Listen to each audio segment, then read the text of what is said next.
All right, so here we go, guys. Notes 19, analysis of functions.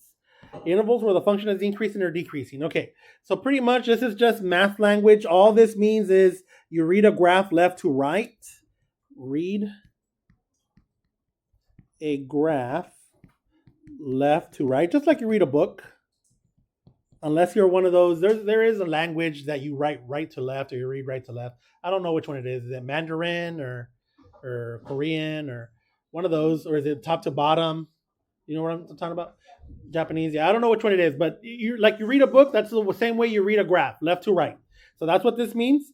And if the y value is bigger, the rightmost y value is bigger than the leftmost y value, that means you're going up. That means you're increasing.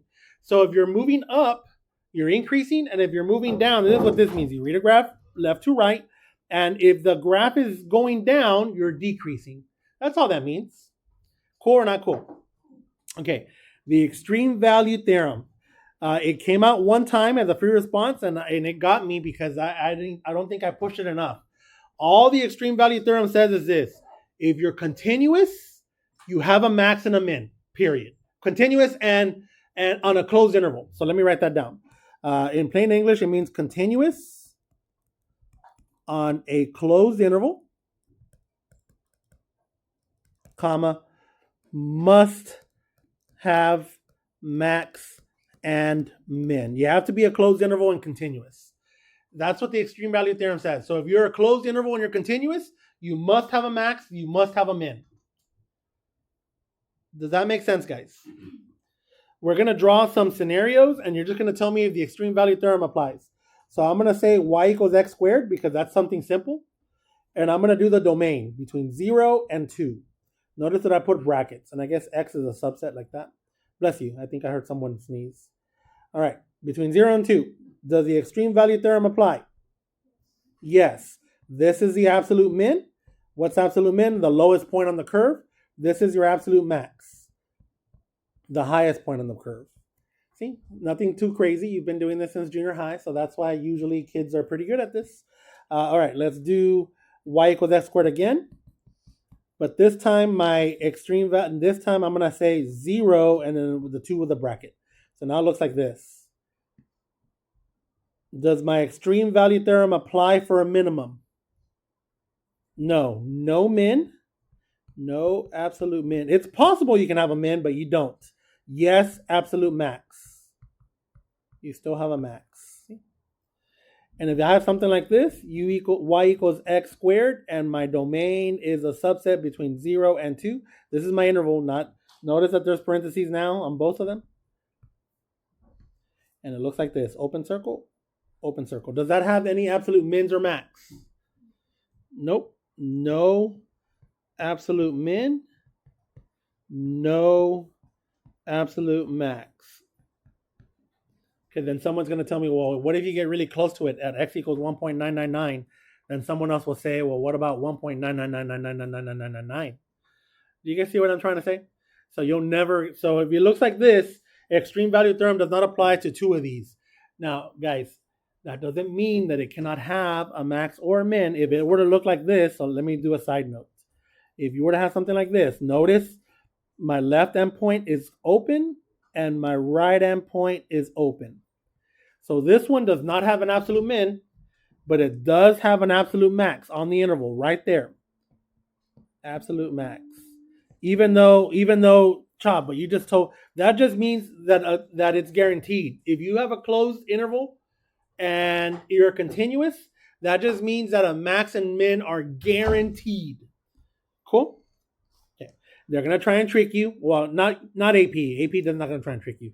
The UH quiz is gonna try and trick you. If you have a flat line closed, you have a max and a min at every single point on that line, if it's a horizontal line. That's the only trick question there is on UH. And when you get to it, I'll point it out to you. So there it is. Okay. That's the extreme value theorem. We're done with it. So if you're a closed interval and you're continuous, you have a max, you have a min. You must. I thought I was safe. I thought I was safe by just mentioning it and never bringing it back again. And 1 year, I don't remember what year it was, 2021, 2020, recently, it was recently. That question came up in the free response. It was something like, prove that there's an absolute max on this interval. And all I had to do was state that it was continuous with a closed interval. Did someone knock on the door? I thought I don't hear anything. So yeah, so it bit me. It didn't bite us that hard because we actually did pretty good on that question when I looked at the analysis. But I know that my kids missed it because I don't stress this enough. So there it is. Since that day, I've been stressing it. Extreme value theorem, closed interval, continuous. You must have a max. You must have a min. Cool or not cool? I know, guys. I know it's the middle of the week. It's hard. Okay. I want you guys to notice. It says here, let's chat between the difference between local and absolute. I want you guys to notice I have lots of local. Local just means in the vicinity, right? So look at this point right here. All of them, all critical numbers are all okay. I'll just start. That's a local max. This is a local min. See, in the vicinity, that's the smallest value. This is neither. It's not a max or a min. That's a max. Local max. That's a local min. This is neither. And endpoints. Okay, let's talk about endpoints. Depending on what textbook you use, so the College Board's not going to try and trick you. Some textbooks, some professors don't consider endpoints for local max mins. Our textbooks does. I've been using the Demana textbook since I was in high school myself. So I say that you can have, of course, global endpoints are in there all the time. But some textbooks do not claim local max mins for endpoints because of the definition of what a max is, what a min is. I want to say that we have, look, there's no other point close to this one that's bigger than that. So I want to say that's a local max. That's what textbooks also do. I would say the majority of textbooks probably favor that than not. But if you Google it or if you open up a textbook, a university textbook, and it says that it's not a local max, local min, don't come back at me and say, Chuck, you told me that endpoints can't be local. Relax. Some textbooks have them as local, and some textbooks say that only global exists in endpoints. Are we clear, guys? Okay. So this endpoint here, we're going to say for now that that's a local min. See? Okay. There can only be one absolute max, absolute min. Only one. The absolute max, the title for the absolute max is whichever one is the biggest from all of them. From all of them, this is the biggest one there is. So that local max is also an absolute max. Absolute max. Same thing for the min. There could only be one absolute min. From all the minimums, this one is the one that's the lowest. So that's the one that we're going to call absolute min. There's other words. What other words are there for local and absolute? Another word for local is relative. Just like your relatives, aunt and uncle. They're all here locally in San Antonio. Maybe that was a bad example. But relative is another word, guys. What's another word for absolute? You can probably guess it. It starts with a G. I think I said it earlier. Global. So put those words down. They're going to interchange them. Absolute or global. They're both the same. Yay or nay? Okay. We're almost to the... Don't change the page. We're almost to the exciting part. Look at this, guys. I want you to notice. Look at the max. Look at this right here in green. Is that function increasing? Is this f of x increasing or decreasing? So notice that my slopes are positive. So we're going to say that f prime is positive there. See, so if you have colored pencils, there's a good time for colored pencils. I'm going to use red and blue. Notice right here in blue, all this here in blue, f of x is decreasing. I'm going downhill. So we're going to say that f prime is negative. Guys, does it make sense that f is increasing when f prime is positive? If f prime is positive, that means that my tangent slopes are positive. So if my slope is positive, isn't the function going to go up Left to right? Yeah. If my slope is negative, doesn't that mean that I'm going to go down left to right, that I'm decreasing? Think about it. If slope is negative, that means you're going downhill. So look, everything in green, my derivative is positive. F prime is positive. Everything in blue, the derivative is negative. And then I want you to notice right at the max, F prime is 0. Because you have a horizontal tangent.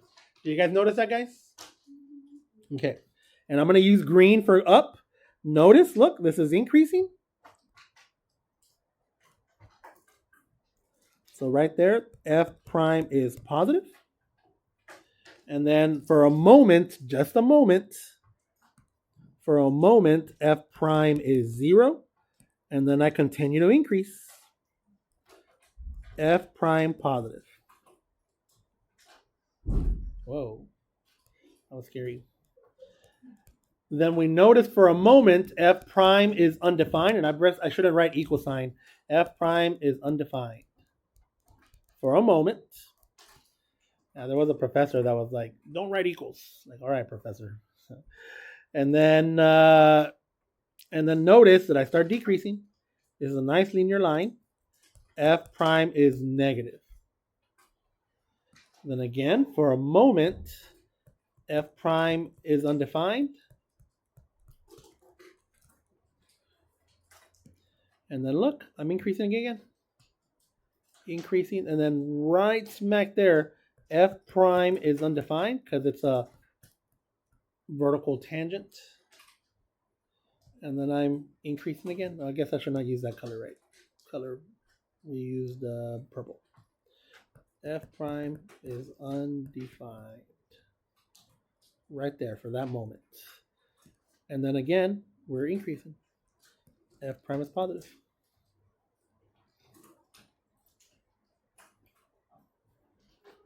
Okay, we're almost there, guys. Besides the endpoints, what do you notice about F prime right when I have... What do you notice about F prime at the maximum? Besides the endpoints, look at the max. What do you notice about what's happening to F prime when you read the graph left to right? It's changing what? Yeah, look, here's the max. F prime was positive. As soon as F prime is 0 for a moment, F prime is negative. Let's look at another max. F prime is positive, then F prime is negative. Is that the only two maxes I have? Okay. Yeah, that's the only two maxes I have. What did you guys notice? F prime is changing from... Yeah, that's going to be a definition. So I'm going to write... do I have space? Okay. I'm going to put a bullet. I'm going to put besides endpoints, comma, local maxes occur when F prime changes from positive to negative.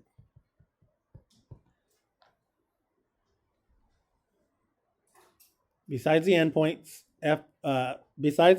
local max occur when F prime changes from positive to negative. Is the same thing true for the minimums? Well, not positive to negative, but the opposite sign, so negative to positive. So let's look at them in. Minimum there. Look, F prime changes from negative to positive. So let me see, can I fit that somewhere in there? I'll put it over here on the top. Besides endpoints,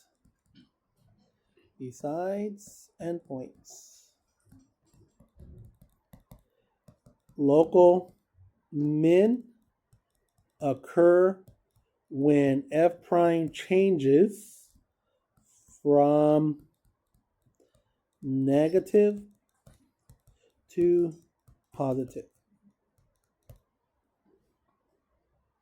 Ask me. What's up, Reese?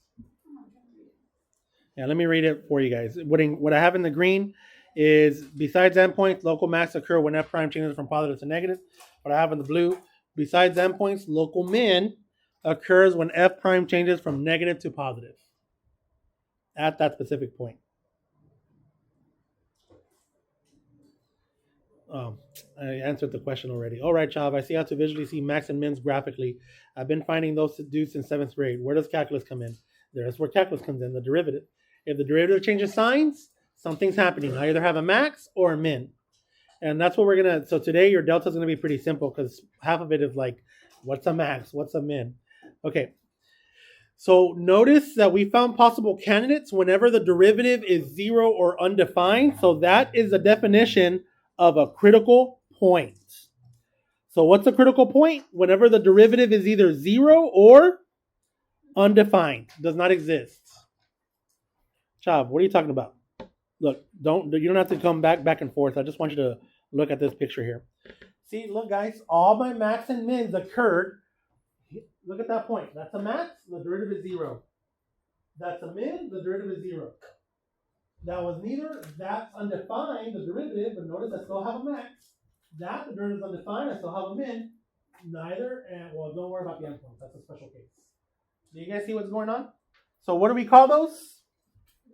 Critical points. So now you know, whenever your professor or anyone says find critical points, that means find where the derivative is 0 or undefined. Because something is possibly happening there. Cool or not cool, guys? Okay, let's continue. And this is just something that we already talked about. If f prime is positive at each point on AB, then f is increasing on AB. See, so that just means if the slope is positive, you're going up. F is going up. So let me write that down. Where do I write it down? Right here. If f prime is positive, comma, f is increasing.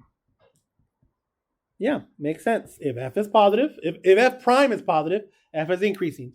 If f prime is negative, f is decreasing.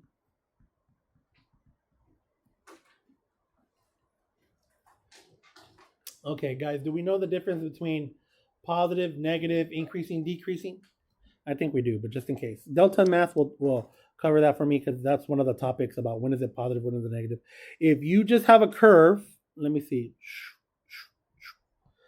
A, B, C, no. A, I'm going to call this B, that C, that D, that E. Okay, so I'm just making up some curve here, guys. So look, this in green, and I'm going to call this F. F is decreasing and it's negative because it's below the x-axis. Do you guys see that? So everything here in green, I'm going to say F is decreasing. I'm going to say negative first. F is negative. F is negative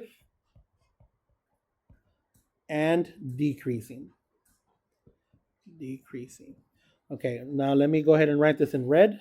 So this in red right here. So all the way from B to C, again, F is negative and decreasing. That's the interval A to B. So let me write that down. Interval A, comma, to B. And then the interval in red is from B to C.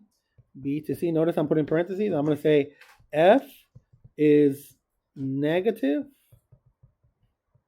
and increasing. And really, I should be telling you guys that we increase or decrease on an interval, but I don't want to confuse anyone right now just yet. Everything in purple here. From C to D. C to D.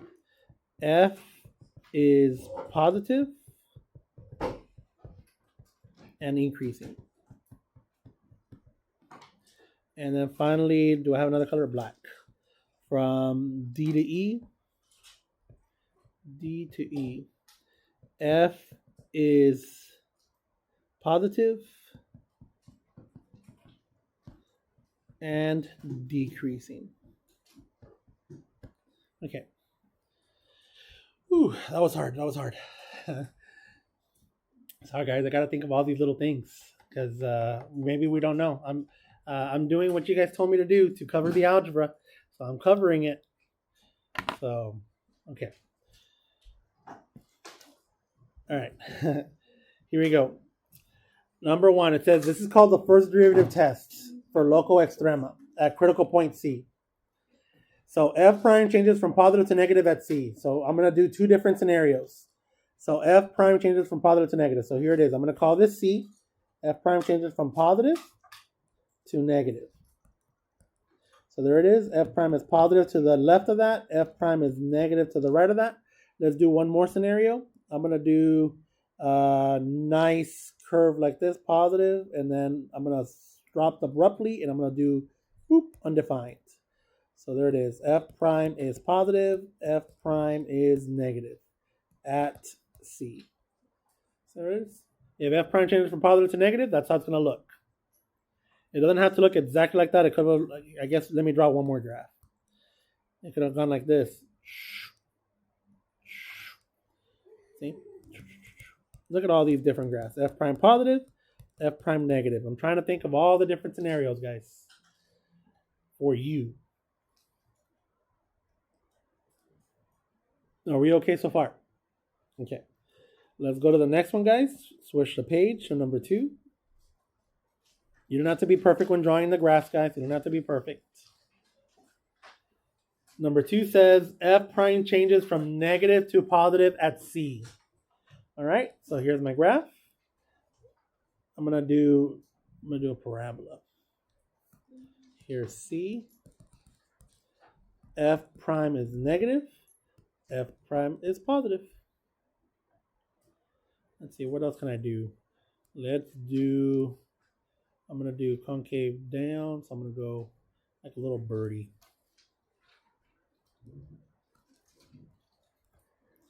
F prime negative, F prime positive. See?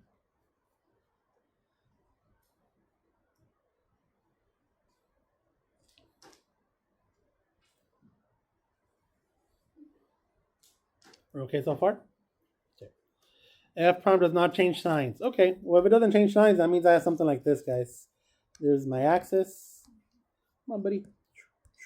So if it doesn't change signs, I got something like this. See? Nothing's happening. F prime is 0 there. F prime is positive. I tried, it kind of looks like it dips a little bit, but it doesn't. And then F prime is positive again. It could also look like this. Let's see. I'm going to do 2 different linear slopes. It doesn't have to be positive. It could also be have been negative, right? See? See. So there it is. F prime positive. F prime positive.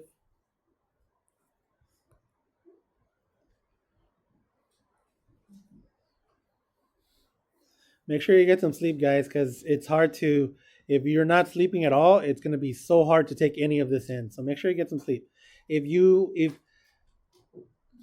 Okay, don't quote me, but if you need a day to take, probably, this is pretty simple. You can probably figure it out on your own. Not that bad. Tomorrow will probably be a good day to have off if you wanted to. I'm probably going to delete that message from here, huh? Because I'm not telling you to be out. But this is simple enough that I think you can get it without needing, you can just watch one video and be like, okay, I get it. It's not that bad. Okay. For now, because we need more experience, is it okay if I skip the left endpoint, right endpoint? Because I found out that in the past, this confuses you guys. So I'm not gonna talk about the endpoints yet because I don't want to confuse you guys. So let's keep going. Let's go over here. And you know what? Yeah, we're not there yet for this problem yet. So cross this out. We don't have enough experience yet to tackle this question. We will tackle it, just not right now. So cross it out. We need more experience. I can't believe I put this question in here right off the bat. Okay. This question's good. For what value of x does the function f of x have a relative max? Okay. So from the notes, from looking at this, I have a max whenever my derivative changes from what to what? Positive to negative. Make sure it says derivative. So that's what I'm going to write. For good notes, I'm going to write, for now, I'm going to write this. I'm going to write, we have a max when f prime changes from positive to negative. So guess what? That's what we're going to do. We're going to find where f prime changes from positive to negative, guys. So here we go. What rule do I got to... Well, first I got to find... Okay, I guess you guys like lists. So I'm going to find critical numbers. I listen to you guys. Look, I'm making lists. I'm making steps. So I'm going to find a critical number. So that means I got to take a derivative and equal it to what? 0 or undefined. Since there's no fraction here, I'm going to equal it to 0. So I'm going to go f prime, and I got to use what rule?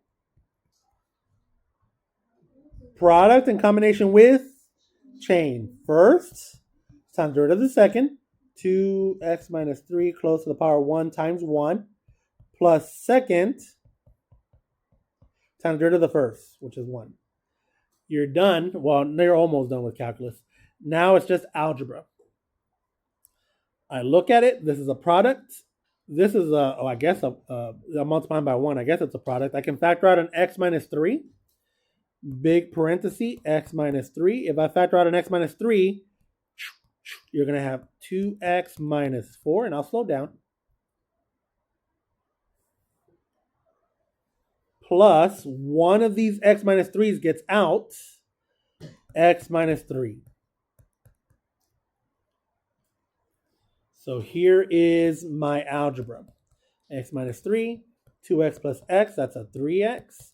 Negative 4 minus 3, that's a minus 7, equals 0. Don't worry, guys. I'm slowing down.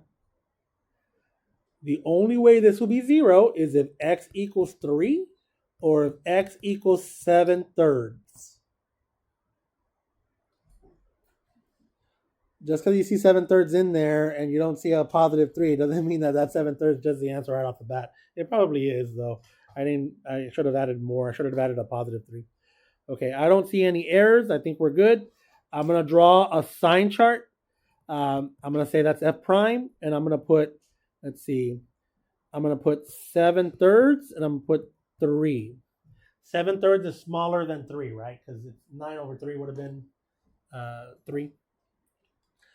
All you care about is the sign. All we're doing is finding where it changes from positive to negative, guys. I feel like I'm at church. Okay. All I'm doing is finding where it goes from positive to negative, guys. I'm going to put a 0. Where am I putting a 0? I'm putting a 0 into this guy. 0 minus 3 is negative 3. 3 times 0 is 0 minus 7. Negative times a negative is a positive. Oh, I just chose a number to the left of 7/3. Now I'm going to choose a number a little bit larger than 7/3. So like 2.5, because 7 divided by 3 is like 2.333. So I put 2.5. 2.5 minus 3 is going to be negative.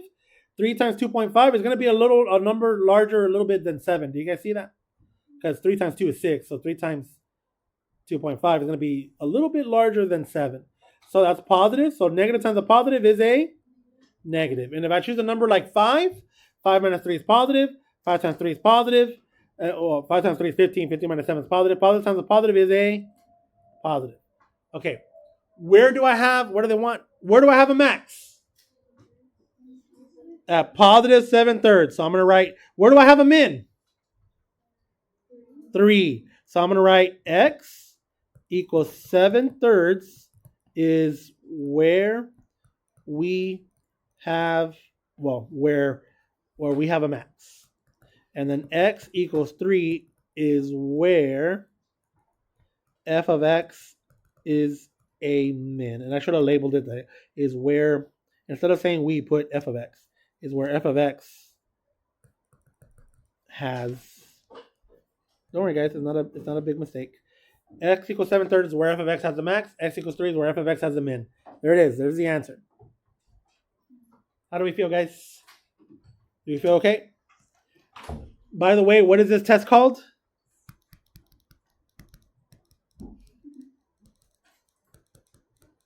What is the test called? Why do you think they call it first derivative test? Because we took the first derivative. I'm going to open up my own church. Okay. Example 3. Find the intervals on which this function is increasing. This function increasing whatever the derivative is. Guys, come on. F of x is increasing whatever the derivative is. Yeah, I feel like we're charged. Okay, so here we go. Take a derivative, see where it's positive. So I'm going to find critical numbers. I'm going to go f prime of x equals the derivative of 7x to the 4. 7 times 4 is 28. So 28x cubed plus the derivative of 4x cubed is 12x squared. Let's see if we can do some algebra. I'm going to equal this sucker to 0. Let's see. What's the biggest number I can factor out? Can I factor out a 4? 4, 8, 12, 16, 20. Yeah, 4. So 4x squared. How many times does 4 go into 28? 7, and then the x there, right? How many times does 4 go into 12? Minus, or plus 3 equals 0. So I have 1 0 at 0. And I have another 0 at negative 3 over 7. Are we still okay? Here's my sign chart. I call it the railroad tracks. I'm going to put a negative 3/7, and I'm going to put a 0. Call that f prime. I'm going to choose a number to the left of negative 3/7. Any number, but as long as it's to the left of it. What's the easiest number? Like negative 1. If you want to put negative 10, fine. It's not a big deal. Negative 1. Negative 1 squared is positive. 7 times negative 1, negative 7. Negative 7 plus 3, negative. Positive times a negative? Negative. Choose any number between negative 3/7 and 0, like negative 2/7, negative 1/7. Negative 1/7 squared, positive. Negative 1/7 times 7, that's going to be negative 1. Negative 1 plus 3, positive. Positive times a positive? Positive. If I choose a number like 1, it's going to be positive again. Cool or not cool? All right. So there's, okay. Where am I increasing? You are increasing between negative 3/7 and 0, and then you stop for a moment, and then you're increasing again between 0 and infinity. Do you guys see that? This is okay answer. There's a better answer. The professor who I talked to was Dr. Cannon from Baylor. Dr. Cannon. So Dr. Cannon, if you're watching my video, I'm giving you a shout out. He already retired, but I had a personal conversation with him, and he goes, he said something like, he actually signed my book. I have a book signed by him. He goes, Chop, yeah, so the definition of increasing is that the pixel to the right is bigger than the previous pixel. And so this, in the beginning, this was an issue for me. So look at like a function y equals x cubed. Right at 0, you're not increasing or decreasing, but you increase or decrease on an interval. And if you were to zoom in at that pixel, the pixel, that one is slightly bigger than the pixel right to the left. So Dr. Cannon convinced me that it's okay. The better answer is to say that you're increasing from negative 3/7 to infinity. So this is the best answer. I guess I should say best, not better. So like y equals x cubed. You don't say increasing from negative infinity to 0. Okay, counterexample. Or I guess I should say example, right? Y equals x cubed. Everyone knows that y equals x cubed looks like this, right? It looks like this. Don't worry, guys. You don't have to write this down. Just listen. It looks like that. Everyone knows that, right? You're not going to say that at 0 you stopped increasing, even though at 0 there's a horizontal tangent. Do you guys know what I'm trying to say? So you're just going to say it's increasing the entire domain. So that's what he was trying to tell me. So even though I have a horizontal tangent for a moment, you still increasing, like you're still increasing even if you pass that. Yeah, you're never decreasing. So this is why negative 3/7 to infinity is the best answer. Cool or not cool, guys? Manice, you're okay? Are you happy? Do you get it? For sure. Yeah. All right. Let's go to the next page, guys. Don't worry, we're almost done. This is the last page, and then we'll set you guys loose. Look, we just got 2 questions left. Find the intervals on which this function is increasing. So again, you got to take a derivative. What rule am I going to use? Quotient. I don't have any vertical asymptotes. That's good. All right, here we go. Bottom times root of the top minus top times root of the bottom all over bottom squared.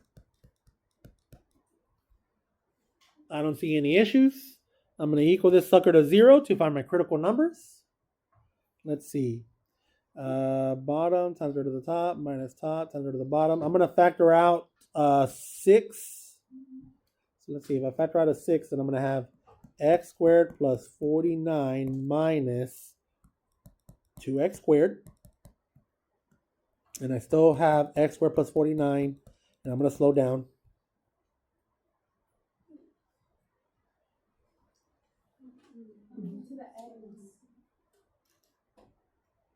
Did I mess up? I just factor out a 6. I factor out one of the 6. 2x squared. Do I care about the denominator, guys? Do I care about the denominator? No, it's always positive. Look, it's not only is it always positive, it's a resounding positive all the time. One, I'm squaring the x. Two, there's a plus there. Three, this is always squared. So we don't even care about the denominator. You're never going to get anything undefined. So you just focus on the numerator. So negative 2x squared plus 49 equals 0. I'm going to move the 49 to the other side. Negative 2x squared equals negative 49. I'm going to divide both sides by negative 2. X squared equals 49 over 2. We're almost there, guys. We're almost there. Square root. X equals 7 over square root of 2. I'm going to rationalize it. Bless you. Oh, sorry, miss. So when I rationalize it, I got 7 square root of 2 over 2. Don't worry. We'll talk about how to figure this out. I'm going to do my sign chart. F prime. This is the only number I got. The only one. I'm going to choose a number to the left of that, like 0. I'm just going to plug it into this guy right here. If I plug in 0 and I square it, I get a positive. If I plug in a number bigger than this, so let's see, square that, you're going to get 49 over 2. 49 over 2 times negative 2. You're going to get a negative 49. Negative 49 plus, well, obviously it's going to be 0. But if I put a number bigger than this to the right of that, I'm going to get a negative. Because the left side will be bigger than the 49. Huh? Okay. 49 divided by 2 is some number, right? Let's exaggerate it. Let's pick a number that we know for a fact is bigger than that. 100. 200. Like the square root of 49 over 2. Or this. Like a number bigger than that. 100. 100 squared, some huge number. Times negative 2, some bigger number but negative. I add 49 to it, it's still negative. Do you guys see that? Okay. All right. Where am I increasing? From negative infinity all the way to? You're going to say f of x is increasing on the interval, parenthesis, negative infinity, comma, to 7 square root of 2 over 2. And I guess I should be putting brackets because you increase or decreasing on an interval. But if you put parentheses, it's okay. They won't count it wrong on the APA exam. They will count it wrong on Delta, though. F of x is increasing on the interval, negative infinity to 7 square root of 2 over 2, since f prime is positive on negative infinity, comma, to 7 square root of 2 over 2 with a parenthesis on it. Because right at 7 square root of 2 over 2, it's 0, so don't put a bracket on that. Well, I guess, you know what? Greater than or equal to 0. There. Fixes everything. We don't have to worry about it. Ask me, Lopez.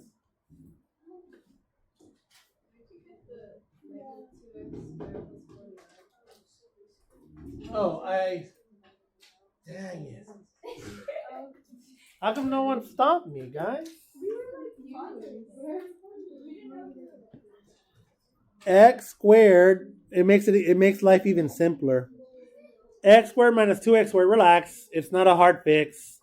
That's just negative x squared equals plus 49 equals 0. So that means my critical number is just, what's the square root of 49?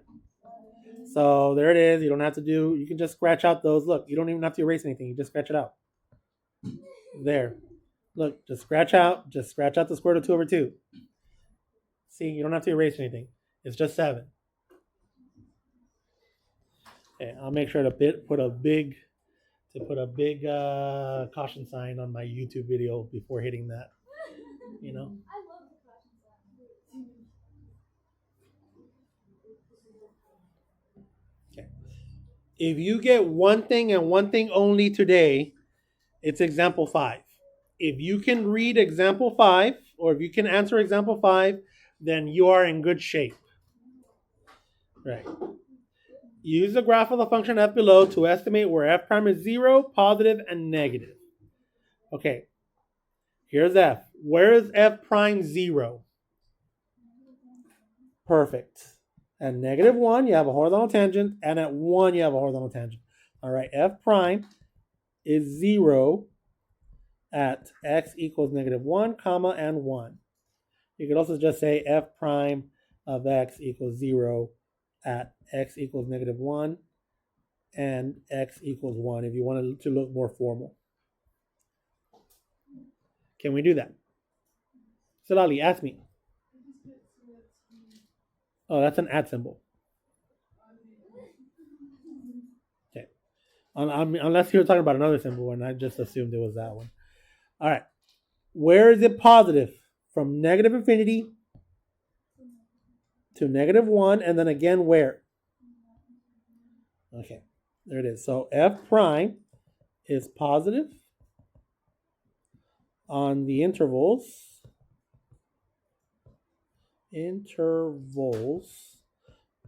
negative infinity all the way to -1 bracket. Yeah, it says positive, so parentheses. And 1 comma to infinity. Close it. Oh, it didn't tell me where it's increasing. It just said where it's positive. So right at -1, f prime is 0. You know what I mean? So if you increase and decrease on an interval, but you're positive and negative, put everything in parentheses because right at -1 you're 0. All right, where is f prime negative? Oh, you can't see. Yes. I'm just trying to. Okay, black. Yep, from -1 to 1. So f prime. Here's how you say negative, guys. With symbols, and then I guess let me show you positive. F prime positive. This is how you say. This is how you say f prime positive, and this is how you say f prime negative with symbols. F prime is negative on the interval -1 to 1, and there it is. And I really should be saying x is a subset, but we've gone in the habit of just writing parentheses. It's all good. How do you feel? Okay, the delta should be straightforward, guys. You're not doing anything crazy. We didn't put anything crazy today. And that's it. So just take care of the delta, and we'll call it a day. You guys did good today, guys. Get some sleep, please.